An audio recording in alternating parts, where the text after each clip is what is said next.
అందరికీ నమస్కారం. Welcome to many in one channel.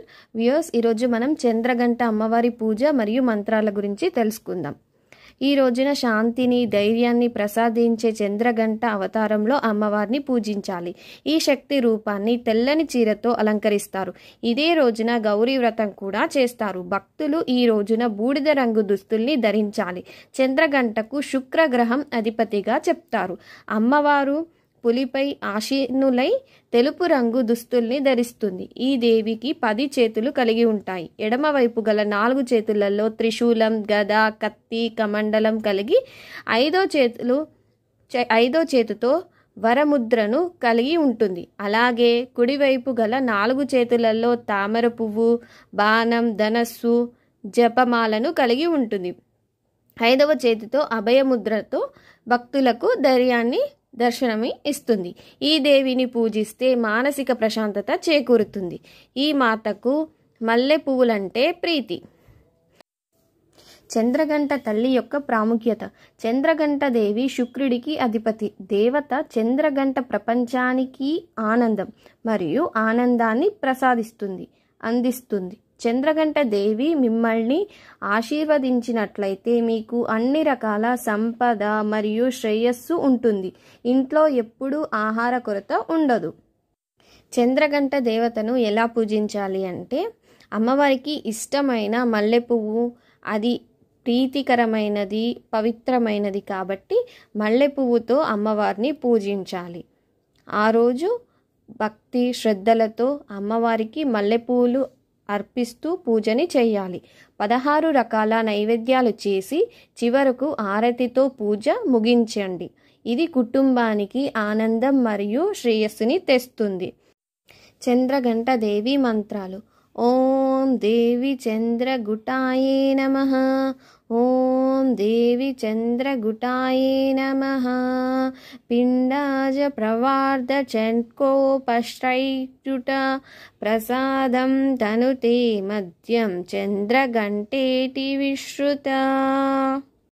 Chandraghanta అమ్మవారి పురాణగాథ విందాం. శివుడు పార్వతీదేవిని వివాహం చేసుకోవడానికి ఒప్పుకున్న తర్వాత ఆమె ఎంతో సంతోషించింది. పార్వతీదేవి తల్లిదండ్రులైన మేనకాదేవి, హిమవంతులు కూడా పెళ్లికి అంగీకరిస్తారు. పెళ్లి రోజున శివుడు దేవతలతోనూ మునులతోనూ తన గణాలతోనూ శ్మశానంలో తనతో ఉండే భూత ప్రేత పిశాచాలతోనూ తరలి విడిదికి వస్తాడు. వారందరినీ చూసి పార్వతీదేవి తల్లి మేనకాదేవి కళ్ళు తిరిగి పడిపోతుంది. అప్పుడు అమ్మవారు చంద్రగంట దేవి రూపంలో శివునికి కనిపించి తమ కుటుంబం భయపడకుండా ఉండేలా తన వేషం మార్చుకోమని శివుడిని కోరుతుంది. అప్పుడు శివుడు రాజకుమారుని వేషంలో లెక్కలేనన్ని నగలు వేసుకొని తయారవుతాడు. అప్పుడు ఆమె కుటుంబ సభ్యులు, స్నేహితులు, బంధువులు భయం పోయి శివుడిని వివాహానికి ఆహ్వానిస్తారు. ఆ తర్వాత శివ పార్వతుల వివాహం చేసుకుంటారు.